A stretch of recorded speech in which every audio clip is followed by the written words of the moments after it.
Hello friends, नमस्कार। कैसे हैं आप सब लोग। आप सबका स्वागत है मेरे YouTube channel new heaven classes में। आज के इस वीडियो में हम बात करने वाले हैं एक्सरसाइज के बारे में। और एक्सरसाइज कौन सा है? ये एक्सरसाइज है कि combine each of simple sentence into one complex sentence by using noun class. मैं आपको बता देना चाहता हूँ कि नाउन क्लास का जो वीडियो है उसको मैंने अपलोड करा है।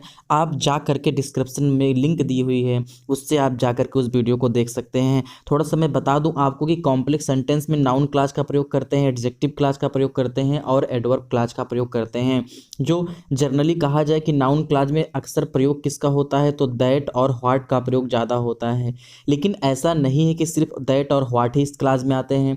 कहीं कहीं आपको हु भी मिल जाएगा, पहले से ही वाक्य में लिखा होगा। कहीं कहीं आपको व्हेयर भी मिल सकता है, कभी आपको इफ भी मिल सकता है। तो इस वीडियो में इन सभी की बात हम लोग करेंगे।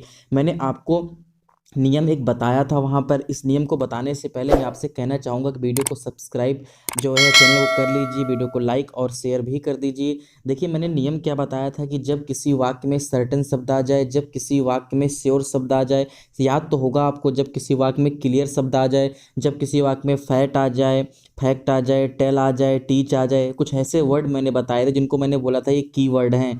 अगर ये किसी वाक्य में आते हैं तो पहले इन वाक्यों, चाहे ये वाक्य लास्ट में लिखे होंगे चाहे पहले लिखे होंगे, पहले इनको लिखेंगे फिर दैट लगाएंगे और वाक्य को जोड़ देंगे। सेंटेंस देखिए कि he is going to Kanpur, वह कानपुर जा रहा है। एवरीबॉडी नोज इट, प्रत्येक व्यक्ति से जानता है। तो यहाँ पर देखिए नोज शब्द आया है। तो नोज शब्द आया है तो सबसे पहले आप जो ये वाक्य बाद में लिखा है इसको पहले लिखेंगे। तो क्या हो जाएगा? एवरीबॉडी नोज, प्रत्येक व्यक्ति जानता है। और मैंने बताया था कि नोज आएगा तो आपको दैट से वाक्य को ऐड कर देना है। तो और इट को भी हटा देंगे। देखिए, नोज के बाद अगर आप नहीं भी हटाते हो तो आपका सेंटेंस रॉन्ग नहीं माना जाता है, लेकिन हटा देते हैं तो बेहतर रहता है। तो ये सेंटेंस कैसे जुड़ जाएगा? दैट से जुड़ जाएगा। Everybody knows that he is going to Kanpur, प्रत्येक व्यक्ति जानता है कि वह कानपुर जा रहा है। अगले सेंटेंस की बात करते हैं। Someone has stolen my watch, किसी ने मेरी घड़ी चुरा ली है। I do not know him, मैं उसे नहीं जानता। देखिए, जब कभी समवन की बात करी जाए कि किसी ने मेरी घड़ी चुरा ली है, मैं उसे नहीं जानता हूँ। अब यहाँ पर देखेंगे आप तो नो शब्द आया है। नो आया है तो हमने दैट बताया है, लेकिन ऐसा नहीं कि जो ट्रिक्स होती हैं वो 100% फॉलो होती हैं। ट्रिक जो है कभी 100% नहीं लगती हैं। जैसे इस वाक्य में दैट नहीं लगेगा। अब इस वाक्य में आपको ध्यान से बनाना है। ये कह रहे हैं किसी ने मेरी घड़ी चुरा ली है, मैं उसे नहीं जानता हूँ। तो आप उसे नहीं जानते हो जिसने आपकी घड़ी चुराई है, और चुराने वाला कोई व्यक्ति होगा। और व्यक्तियों के लिए हमेशा हु का प्रयोग करते हैं, जिसको मैं आपको एडजेक्टिव क्लास में और डिटेल में पढ़ाऊंगा। तो आप दूसरे वाले वाक्य को तो पहले लिख लीजिए, आई डू नॉट नो, उसके बाद आपको हु लगाना है, क्योंकि चुराने वाला कोई व्यक्ति है और व्यक्तियों के लिए हम लोग किसका यूज करते हैं? हु का यूज करते हैं। तो I do not know who stole my watch, मैं नहीं जानता हूँ कि मेरी घड़ी किसने चुराई है। अगला सेंटेंस देखते हैं। तीसरा सेंटेंस क्या कह रहा है? तीसरा सेंटेंस कह रहा है कि ही वाज इनोसेंट, वह निर्दोष था। दिस वाज हिज स्टेटमेंट, यह उसका कथन था। इट वाज रॉन्ग, यह गलत था। तो घबराने की बिल्कुल जरूरत नहीं है। एक बार फिर देखते हैं। वह निर्दोष था, दिस वाज हिज स्टेटमेंट, यह उसका कथन था। इट वाज रॉन्ग, यह गलत था। तो हिज स्टेटमेंट उसका कथन, दैट ही वाज इनोसेंट कि वह निर्दोष था, वाज रॉन्ग गलत था। उसका कथन कि वह निर्दोष था गलत था। ठीक, तो यहाँ पर सबसे पहले आप लिखेंगे हिज स्टेटमेंट, फिर दैट से जोड़ेंगे। क्या जोड़ेंगे? ही वाज इनोसेंट। भाई हिज स्टेटमेंट उसका कथन था, उसका कथन क्या था? उसका कथन था कि वह निर्दोष था। तो his statement that he was innocent was wrong. इन स्टेटमेंट कैसा था? स्टेटमेंट जो है रॉन्ग था। Where did he go, where did he go, nobody knows it, वह कहाँ गया? नो बॉडी नोज इट, कोई इसे नहीं जानता है। तो इस सेंटेंस में देखिएगा आपको पहले से ही व्हेयर लगा के दिया हुआ है। तो जब कोई WH पहले से सेंटेंस में आया रहेगा तो आपको उसी से प्रयोग से यूज करना है। यहाँ पर भी देखिए नोज आया है तो उस नोज के अनुसार तो दैट लगना चाहिए, लेकिन जब ऑलरेडी यहाँ पर व्हेयर दिया है, एक WH दिया है, तब आप अपने मन से कोई भी कंजक्शन यूज नहीं करेंगे। जो दिया होगा उसी का यूज करेंगे। लेकिन सबसे पहले आपको करना है जो दूसरा सेंटेंस उसको पहले लिखना है, नो बॉडी नोज करना है। उसके बाद जो WH है आपको उसको लिखना है। और एक बात याद रखिएगा, जब हम लोग क्या पढ़ते हैं, चाहे तो हम लोग क्लास पढ़ते हैं या फिर हम लोग यहाँ पर सेंटेंस पढ़ रहे हैं, सिंथेटिक्स पढ़ रहे हैं, तो जब WH लगाएंगे तो WH के बाद हम सहायक क्रिया कभी नहीं लिखेंगे, क्योंकि अगर WH के बाद हमने सहायक क्रिया यहाँ लिख दी तो ये आपका इंट्रोगेटिव वाक्य हो जाएगा। और ये आपको इंट्रोगेटिव नहीं बनाना है, आपको असर्टिव में चेंज कर देना है। तो आपने देखा कि सब्जेक्ट क्या था, ही था, तो WH के तुरंत बाद क्या आ गया, सब्जेक्ट ही आ गया। और यहाँ पर इंट्रोगेटिव सेंटेंस है, ठीक है, व्हेयर डिड ही गो, तो यहाँ पर आपको क्या करना पड़ेगा, इसको बेंट करना पड़ेगा, क्योंकि आप असर्टिव बना रहे हो तो व्हेयर डिड ही गो का क्या हो जाएगा, ही बेंट हो जाएगा, क्योंकि डिड लगा हुआ है पास्ट इंडेफिनिट टेंस और पास्ट इंडेफिनिट टेंस में वर्ब की सेकंड फॉर्म का प्रयोग करते हैं, तो यहाँ पर ही बेंट हो जाएगा। एक बार फिर समझ लेते हैं कि यहाँ पर पहले से व्हेयर दिया हुआ है तो आपको कुछ नहीं करना है, आपको बीच में व्हेयर लगाना है, उसके बाद आपको सब्जेक्ट लगाना है, तो सब्जेक्ट ही हो गया। अब यहाँ पर ये पास्ट इंडेफिनिट टेंस था और आपको पास्ट इंडेफिनिट का असर्टिव बनाना, अफर्मेटिव बनाना है, तो अफर्मेटिव में वर्ब की सेकंड फॉर्म लगाते हैं, तो क्या हो गया, व्हेयर ही बेंट हो गया। अब बढ़ते हैं अगले सेंटेंस की ओर। यू से सो, ठीक, इट इज़ नॉट करेक्ट, तुम ऐसा कहते हो, यह सत्य नहीं है, तो यह सत्य नहीं है जो तुम कहते हो, तो सबसे पहले क्या होगा, it is not correct what you से, या आप व्हाट पहले भी लगा सकते हो कि व्हाट यू से, जो तुम कहते हो, इज़ नॉट करेक्ट, सत्य नहीं है। अगला सेंटेंस देखते हैं, अगला सेंटेंस क्या कहता है, छठा सेंटेंस है आपका कि he will not pass this year, वह इस वर्ष पास नहीं होगा। He will not pass this year, वह इस वर्ष पास नहीं होगा, इट इज़ सर्टेन, यह निश्चित है। तो आपने एक शब्द देखा यहाँ पर सर्टेन, और आपको पढ़ाया गया था कि सर्टेन, श्योर, कुछ ऐसे शब्द हैं, टीच, टेल आदि शब्द आते हैं, तो ऐसे वाक्यों में चाहे ये वाक्य पहले हो चाहे बाद में हो, इनको आना तो पहले ही, अगर ये पहले हैं तो पहले हैं और बाद में इनको पहले लिखेंगे, और इसको लिखने के बाद इसको दैट से वाक्य को जोड़ देते हैं। सेंटेंस कैसे बन जाएगा, इट इज़ सर्टेन, या निश्चित है, दैट, और आपको वाक्य को ज्यों का त्यों वैसे लिख देना है, कोई परिवर्तन नहीं करना है। तो क्या हो गया, it is certain that he will not pass this year, यह निश्चित है कि वह इस वर्ष पास नहीं होगा। सातवां सेंटेंस देखते हैं, ही इज़ डेड, वह मर गया है, this news is not true, यह समाचार सत्य नहीं है।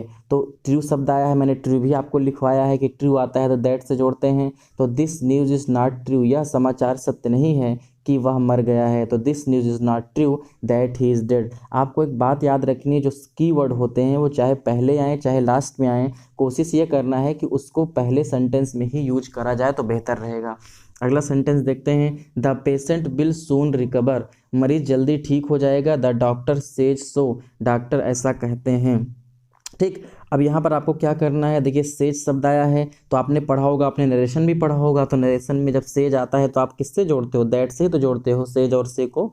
तो यहाँ पर सबसे पहले इस वाक्य को लेके आएंगे पहले, तो क्या होगा, the doctor says that the patient will soon recover. अब बढ़ते हैं अगले सेंटेंस की ओर। अगला सेंटेंस क्या कहता है, अगला सेंटेंस आपका कहता है कि he will pass in the first division, everybody hope so. He will, नौवां सेंटेंस है कि he will pass in this first division, everybody hope so, वह प्रथम पहली फर्स्ट डिवीजन पास करेगा, सब ऐसी आशा करते हैं, प्रत्येक व्यक्ति ऐसी आशा करता है। तो यहाँ एक शब्द दिया है होप, तो मैंने आपको लिखा भी था कि जब होप आता है तब भी दैट से जुड़ता है, तो आप जाके उसको देखेंगे तो और भी क्लियर हो जाएगा। तो एवरीबॉडी होप सो, प्रत्येक व्यक्ति ऐसी आशा करता है, that he will pass in the first division. अगर आप सो नहीं भी लिखते हैं तो गलत नहीं होगा, लिख देते हैं तब भी नहीं गलत है, तो चाहे आप हटा भी सकते हैं, इतना कर सकते हैं कि everybody hope that he will pass this year, प्रत्येक व्यक्ति आशा करता है कि वह फर्स्ट डिवीजन में पास करेगा या प्रथम श्रेणी में पास करेगा। अगला सेंटेंस देखते हैं, इट इज़ क्लियर, यह स्पष्ट है, you have committed a crime, कि तुमने एक अपराध किया है। तो यहाँ पर देखिए क्लियर शब्द आया है, तो क्लियर शब्द के साथ भी हम लोग किसका यूज करते हैं, दैट का यूज करते हैं। तो सेंटेंस कैसे आपका बन जाएगा, सेंटेंस आपका बन जाएगा कि it is clear that you have committed a crime. अब आइए बढ़ते हैं अपने 11वें सेंटेंस की और अगला सेंटेंस आपका क्या है कि ही would not be successful, it is certain, वह सफल नहीं होगा, इट इज़ सर्टेन, यह निश्चित है। तो फिर यहाँ पर सर्टेन शब्द आया है, तो सर्टेन, श्योर, और उसके बाद टोल्ड, टीच, टेल, ये सब कुछ आपको शब्द याद करने पड़ेंगे, तो इसमें दैट का यूज किया जाता है। तो बहुत ही सिंपल सेंटेंस है, कैसे बन जाएगा, it is certain that he would not be successful. अगला sentence, the earth moves round the sun, the earth moves round the sun, पृथ्वी क्या करती है, सूर्य का चक्कर लगाती है, माई टीचर टोल्ड मी, मेरे अध्यापक ने मुझे बताया। तो कुछ नहीं करना है, आपको सेंटेंस देखना है। अब यहाँ पर एक नरेशन टाइप का ही सेंटेंस ये लग रहा है, असर्टिव सेंटेंस, और आप असर्टिव सेंटेंस में क्या लगाते हो, जोड़ने के लिए कामा हटाते हो, डेट लगाते हो, चाहे तो उस नियम से समझ लीजिए, नहीं तो यहाँ पर टोल्ड लगा हुआ है, और टोल्ड भी तो टेल का ही तो फॉर्म है, तो जब टेल के साथ दैट लगता है तो टोल्ड के साथ भी दैट लगेगा। अगले सेंटेंस की तरफ बढ़ते हैं। अगला सेंटेंस क्या है कि ही इज़ वेरी सिंसियर, ठीक, नो बॉडी डाउट्स इट, कोई भी संदेह नहीं करता है, वह बहुत नियमित है, ईमानदार है। तो यहाँ पर कुछ नहीं करना है आपको, केवल दूसरा वाक्य पहले लिखना है कि nobody doubts that he is very sincere, ठीक। अब बढ़ते हैं अगले सेंटेंस की ओर। Who wrote the Ramcharitmanas can you tell me. दोनों वाक्य क्वेश्चन मार्क लगा हुआ है, तो एक बात तो जान लीजिए कि अगर क्वेश्चन मार्क दोनों वाक्यों में लगा है तो आपके आंसर में अंत में क्वेश्चन मार्क लगेगा, बट अगर एक ही बार क्वेश्चन मार्क लगा है तो अंत में नहीं लगाना है आंसर में। तो यहाँ पर 2 बार क्वेश्चन मार्क देखिए, अंत में क्वेश्चन मार्क लगा हुआ है और यहाँ पर पहले से ही हु लगा है, तो आपको इस वाक्य में कुछ नहीं करना है, वैसे जोड़ देना है। Can you tell me who wrote the Ramcharitmanas. क्या तुम मुझे बता सकते हो कि रामचरितमानस किसने लिखा। अब बढ़ते हैं अगले सेंटेंस की ओर। अगला सेंटेंस क्या है? अगला सेंटेंस है कि you are kind to me. तुम मेरे प्रति दयालु हो। I will not forget it. मैं इसे नहीं भूलूंगा। तो आई विल नॉट फॉरगेट, मैं नहीं भूलूंगा, that you are kind to me, कि तुम मेरे प्रति दयालु हो। ठीक, अगला सेंटेंस देखते हैं। कोई प्रॉब्लम होगी तो आप कमेंट करके पूछ लीजिएगा। Where have you put my book. ठीक, where have you put my book, इसमें पहले से होयर दे दिया है। अब आपको कुछ अपने साथ नया नहीं बनाना है, जोड़ना है, क्योंकि इसमें पहले से WH लगा हुआ है। जो करना है इसी के साथ करना है। Tell me. अब देखिए, सबसे पहले आपको टेल मी वाले सेंटेंस को पहले लिखना है, फिर आपको WH लिखना है, और सबसे बड़ा जो ख्याल रखना है कि WH के बाद सब्जेक्ट आना चाहिए, ना कि हेल्पिंग वर्ब आनी चाहिए। क्योंकि अगर आपने WH के बाद जैसे हेल्पिंग वर्ब यहाँ लिखा था तो वहाँ क्वेश्चन मार्क इंट्रोगेटिव हो गया, और आप बना रहे हो क्लास, तो क्लास में आपको याद रखना है कि WH के बाद क्या आना चाहिए, सब्जेक्ट आना चाहिए। तो कैसे बनेगा? Tell me where you have put my books. देख लीजिए, tell me where you have put my books. तो यहाँ पर व्हेयर के बाद क्या हो गया, सब्जेक्ट यू हो गया, फिर सहायक क्रिया आप किया, तो ये आपका असर्टिव सेंटेंस बन गया। ठीक, अगर आप यहाँ पर हैव लगा देंगे व्हेयर के बाद तो इंट्रोगेटिव बन जाएगा। Mister Singh said something. Mister Singh ने कुछ कहा। I do not agree to it. मैं इससे सहमत नहीं हूँ। देखिए, यहाँ पर मैंने आपको बताया था कि सेड आ जाए, एग्री आ जाए, तो ऐसे स्थान पे क्या का प्रयोग करते हैं, व्हाट का प्रयोग करते हैं। तो यहाँ पर कैसे बनेगा? I do not agree to, मैं सहमत नहीं हूँ, व्हाट मिस्टर सिंह सेड, जो मिस्टर सिंह ने कहा। मैं सहमत नहीं हूँ जो मिस्टर सिंह ने कहा, तो I do not agree to what mister Singh said. यहाँ पर ये सेंटेंस ऐसे बन जाएगा। ध्यान दीजिए, यहाँ पर आपको व्हाट का प्रयोग करना है। ठीक, अगला सेंटेंस देखते हैं कि यू हैव एक्टेड रॉन्गली। तुमने गलत तरीके से कार्य किया है। आई बिलीव सो, मैं ऐसा विश्वास करता हूँ। तो आई बिलीव, मैं ऐसा विश्वास करता हूँ, that you have acted wrongly, कि तुमने गलत किया है। ठीक, एक्टेड मतलब कार्य, रॉन्गली मतलब गलत तरीके से। तो आप ये सो लगाओ। देखिए, होता क्या है कि जिसमें आप जब दैट लगाते हो तो वर्ब के बाद जो चीज़ें होती हैं आप उसको लिख भी सकते हो, नहीं भी लिख सकते हो, कोई गलती नहीं है।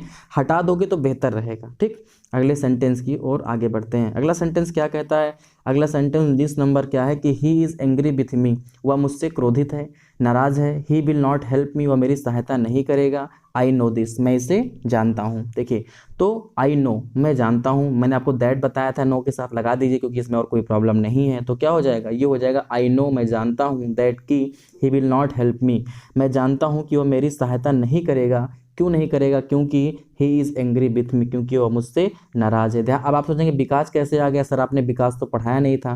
तो देखिए, यहाँ पर 3 सेंटेंस हैं, है कि नहीं? 1 2 3, 3 सेंटेंस हैं। तो विकास है तो आपका कॉम्प्लेक्स सेंटेंस का एक महत्वपूर्ण है कंजक्शन। यहाँ पर बहुत यूज करेंगे विकास का हम आगे चल के, लेकिन ये आता कहाँ है? ये आता है एडवर्ब में। ठीक, अब बताओ, अगर आपके बोर्ड एग्जाम में सेंटेंस आएगा तो क्या आपसे कहेगा नाउन क्लास से बनाओ? नहीं, आपको कहेगा कि आप इसको कॉम्प्लेक्स बनाओ। अब कॉम्प्लेक्स में चाहे नाउन क्लास से बनाओ, चाहे आप एडजेक्टिव क्लास से बनाओ, चाहे एडवर्ब क्लास से बनाओ, जिस क्लास से बन रहा हो आप उससे बना दीजिए। तो आपने दैट लगाया, नाउन क्लास हो गया, आपने विकास लगाया, एडवर्ब क्लास हो गया, लेकिन आपका पूरा सेंटेंस क्या हो गया? कॉम्प्लेक्स सेंटेंस हो गया। तो 3 सेंटेंस थे, इसलिए हमको एक बार विकास लगाना पड़ा। आई नो, मैं जानता हूँ, that he will not help me, कि वह मेरी सहायता नहीं करेगा, because he is angry with me. अगला सेंटेंस देखते हैं। द रेन वुड कम, वर्षा होगी, दैट वाज आवर होप, ये हमारी आशा थी। ठीक, आवर होप वाज रंग, हमारी आशा गलत थी। तो आवर होप, हमारी आशा क्या थी? That the rain would come, our hope, हमारी आशा की वर्षा होगी, वाज रॉन्ग, गलत थी। वो स्टेटमेंट वाला जो वाक्य है कि भाई हिज स्टेटमेंट, उसका कथन, दैट क्या उसका कथन था? कि वह निर्दोष था। उसका कथन था कि वह निर्दोष था, जो कि गलत था। सेम चीजें हैं कि हमारी आवर होप, हमारी आशा क्या थी? कि वर्षा होगी, जो कि गलत थी। ठीक, your father will soon recover, आपके पिताजी जल्दी ठीक होंगे, बी होप सो, हम ऐसी आशा करते हैं। तो वही सेंटेंस होप आया है तो आपको दैट लगाना है, पहले उसको लिखना है बाद में। तो बी होप, हम आशा करते हैं, that your father will soon recover. अगला सेंटेंस देखते हैं। तो 22 नंबर सेंटेंस क्या है कि will he come, I do not no. तो यहाँ पर देखिए कैसे बन गया, आई डू नॉट नो लगा देंगे, उसके बाद आप इफ लगा देंगे, क्योंकि जो आपका पहला वाक्य है वो क्या है, एस आर नो टाइप का वाक्य है। देखिए विल ही कम, क्या वह आएगा। तो जब ऐसा कभी हो कि एस आर नो टाइप का वाक्य आ जाए और आपको तब नाउन क्लास से जोड़ना हो तो इफ का प्रयोग करते हैं। तो क्या होगा, आई do not know if he will come. अब इफ के बाद आपको क्या लगाना है, ही लगाना है। आपने नरेशन पढ़े होंगे कि ही इफ के बाद क्या आता है, इफ के बाद सब्जेक्ट आता है। यू आर ए लायर, तुम झूठे हो। This is known to all, ये सब जानते हैं। तो ये सब जानते हैं कि तुम झूठे हो, तो this is known to all that you are a liar. देख लीजिए, this is known to all that you are a liar. अगला सेंटेंस देखते हैं, she may be innocent I do not know. यहाँ पर देखिएगा, यहाँ पर नो लगा हुआ है, नो के साथ दैट लगाते हैं, ठीक। लेकिन अब कुछ इस चीज़ को यहाँ पर समझेंगे रूल में, जो कि नहीं बात हो पाई थी, कि जब किसी वाक्य में मे भी लगा हो, ध्यान दीजिए, जब किसी वाक्य में मे भी लगा हो और दूसरा वाक्य प्रेजेंट टेंस में हो, तो ऐसे वाक्यों को जब हम लोग सिंथेटिक्स बनाएंगे, वो भी कॉम्प्लेक्स सेंटेंस, तो क्या करेंगे, जो दूसरा वाक्य होगा उसको पहले लिखेंगे, यानी मे भी वाला वाक्य नहीं लिखेंगे, जो दूसरा वाक्य होगा वो पहले लिखेंगे। चाहे मान लीजिए मे भी बाद में आया होता, डोंट पहले आया होता, तो उसको लिख देते हैं। कहने का मतलब मेरा इतना है, अगर किसी वाक्य में मे भी आ गया, अगला वाक्य प्रेजेंट इंडेफिनिट टेंस में, तो क्या करते हैं, आपको जो जोड़ने के लिए इफ या वेदर का प्रयोग करते हैं, जो कि आप कंजक्शन यूज करते हो इंट्रोगेटिव जब आप नरेशन बनाते हो। उसके बाद आपको करना कुछ नहीं, जो मे भी है उसको इज एम आर में चेंज कर देना है। कैसे चेंज करेंगे, अगर कर्ता एक वचन है तो इज लगाएंगे, बहुवचन है तो आर लगाएंगे, नहीं तो क्या लगाएंगे, नहीं तो आई के साथ एम लगाएंगे। तो यहाँ पर आई डू नॉट नो इफ या वेदर लगा दीजिए, कर्ता सी लगा दीजिए। अब इसी मे बी को आपको करना है इज करना है, क्योंकि यहाँ पर सी है, सी एक वचन है तो क्या हो जाएगा, इज हो जाएगा, ठीक। अब एक सेंटेंस और इसी टाइप का भी आएगा, तो उसमें आप लोग देखिएगा, बताइएगा, ठीक। अब अगला सेंटेंस क्या है, अगला सेंटेंस आपका है कि गॉड इज ऑमनी प्रेजेंट, मतलब ईश्वर सब सर्वव्यापी है भाई। आर रिलीजियस टीच अस, सभी धर्म हमें सिखाते हैं। तो सभी धर्म हमें सिखाते हैं कि, आपको दैट लगाना, कुछ नहीं करना था, सभी धर्म हमें सिखाते हैं कि। देखिए नाउन क्लास में ऐसा करते हैं लोग कि जो दैट लगने वाला सेंटेंस है ना, उसको लास्ट में अक्सर आपको मिलेगा, तो आपको इसको करना है, इसको पहले लिखना है, उसके बाद आपको दैट बीच में ऐड कर देना है, इस बात का ख्याल रखना है। अगला सेंटेंस क्या कहता है, I shall be back on Sunday, मैं संडे को वापस लौटूंगा। आई एक्सेप्ट, सो मैं ऐसी आशा करता हूँ। तो भाई I accept that I shall be back on Sunday, कि मैं ऐसी आशा करता हूँ कि मैं संडे को वापस लौटूंगा, ठीक। बहुत टफ सेंटेंस नहीं है, बस आपको थोड़ा सा ध्यान देना है। कुछ वर्ड जो मैंने बताया, कुछ की वर्ड, आप अगर वीडियो अभी तक नहीं देखे हैं, जो रूल वाला वीडियो था, मान लीजिए आपको एक्सरसाइज के वीडियो ऐसे मिलता है, लेकिन रूल वाला आपको पूरा ग्रीन बोर्ड पे मिलता है, तो आप रूल का वीडियो एक बार चेक कर लीजिए, वहां से चीजें आपके लिए आसान होना शुरू हो जाएंगी। यू मे बी करेक्ट, बिल्कुल तुम सही हो सकते हो। आई कैन नॉट से, मैं ऐसा नहीं देखिए, बस भाई मे भी आपको देखना है कि मे भी आ गया तो मे भी आ गया, तो इफ या वेदर, और ये कैन नॉट प्रेजेंट टेंस तो है, भले इंडेफिनिट है लेकिन प्रेजेंट है, तो आगे आपका इज एम आर होना है। अब वहां इज हुआ था, यहाँ लेकिन यू आया है सब्जेक्ट, तो यू के साथ क्या लगाएंगे, आर लगाएंगे, यानी कि मे बी को रिमूव कर देंगे, क्या लगा देंगे, आर लगा देंगे। इस वीडियो का लास्ट सेंटेंस है ये, ठीक, क्योंकि 2 सेंटेंस मैंने आपके लिए आज होमवर्क दिए हैं, आपको तुरंत वीडियो को देख कर कमेंट करना है इसका आंसर मुझे, ठीक। और द स्टूडेंट क्वेरल, विद्यार्थी लड़े। I want to know the reason. देखिए इस सेंटेंस को तो ये लोग दे दिए हैं एक्सरसाइज में, किस में दे दिए हैं, नाउन क्लास में, बट ये देखा जाए ना, तो अगर ये एक्सरसाइज की बात करी जाए तो ये एडजेक्टिव की एक्सरसाइज है, एडजेक्टिव क्लास की, वहाँ आपको मिलेगा जरूर, ठीक। वहाँ पर तो मैं आपको बताऊंगा भी, यहाँ पर भी बता दूं, जब रीजन शब्द का यूज होता है किसी वाक्य में और काज शब्द का यूज होता है, तो ये कारण बताते हैं। और इंग्लिश में WH में कारण बताने के लिए इंग्लिश में आपका व्हाई शब्द है। तो जब भी किसी वाक्य में आपको रीजन दिखाई पड़े, जब भी किसी वाक्य में आपको काज दिखाई पड़े, तो आप ये मान लीजिए कि व्हाई से ही वाक्य जोड़ना है, और जिस वाक्य में रीजन या काज रहेगा उसको पहले लिखेंगे। तो लिख दीजिए, I want to know the reason, मैं कारण जानना चाहता हूँ, व्हाई द 2 स्टूडेंट क्वेरल, कि विद्यार्थी क्यों लड़े। देखिए यहाँ पर व्हाई का प्रयोग हो गया, ठीक। तो इतना जान रखिए, अगर रीजन और काज किसी सेंटेंस में आएंगे तो आपको किससे जोड़ना है, आपको व्हाई से जोड़ना है। इसकी चर्चा और नेक्स्ट वीडियो में होगी, जब मैं आपको पार्ट 2 पढ़ाऊंगा एडजेक्टिव क्लास का, तो मैं वहाँ पर आपको इसको डिटेल में बताऊंगा। अच्छा, आपका होमवर्क क्या है ये देख लीजिए, कि the rose is the sweetest of all flowers, ठीक। The rose is the sweetest of all flowers, this is certain. आपको बनाना है इसको कॉम्प्लेक्स सेंटेंस, और किस रूल से बनाना है, इसको आपको बनाना है एडजेक्टिव क्लास का नहीं, नाउन क्लास का प्रयोग करके। और अगला क्या है, the sun rises in the east, this is fact, ठीक। ये सेंटेंस आपके होमवर्क के, अगर वीडियो आपने पूरा देखा होगा तो जरूर आप इसका कमेंट करेंगे, और देखते हैं सबसे पहले किसका कमेंट आता है, मालूम भी चले कि आप लोग कुछ पढ़ाई कर रहे हो कि नहीं कर रहे हो। वीडियो को पूरा देखने के लिए बहुत बहुत आपका धन्यवाद, और चैनल को सब्सक्राइब जरूर कर दीजिए और लाइक तो शेयर तो कर ही दीजिए ताकि आपके दोस्तों तक भी ये बातें पहुंच सकें। और आपको हिंदी और अन्य बायोलॉजी के जो वीडियो मिल रहे हैं वो आपको कैसे लग रहे हैं कमेंट में करके बताइए। और इंग्लिश आप मेहनत करते रहिए। अगर आप कहेंगे, अगर आप लोगों की इच्छा होगी तो इंग्लिश स्पीकिंग कोर्स का भी वीडियो मैं प्रोवाइड कराऊंगा कि आप इंट्रोडक्शन कैसे दे सकते हैं आसानी से इंग्लिश, बहुत इंपॉर्टेंट है। और भी कुछ महत्वपूर्ण चीज़ें हैं, अगर आपको पसंद आए, अगर आप चाहे तो वो भी वीडियो आपको मिले तो आप कमेंट बॉक्स में कमेंट करके बता सकते हैं। बहुत बहुत आप सबका धन्यवाद। Thank you all of you for watching the video.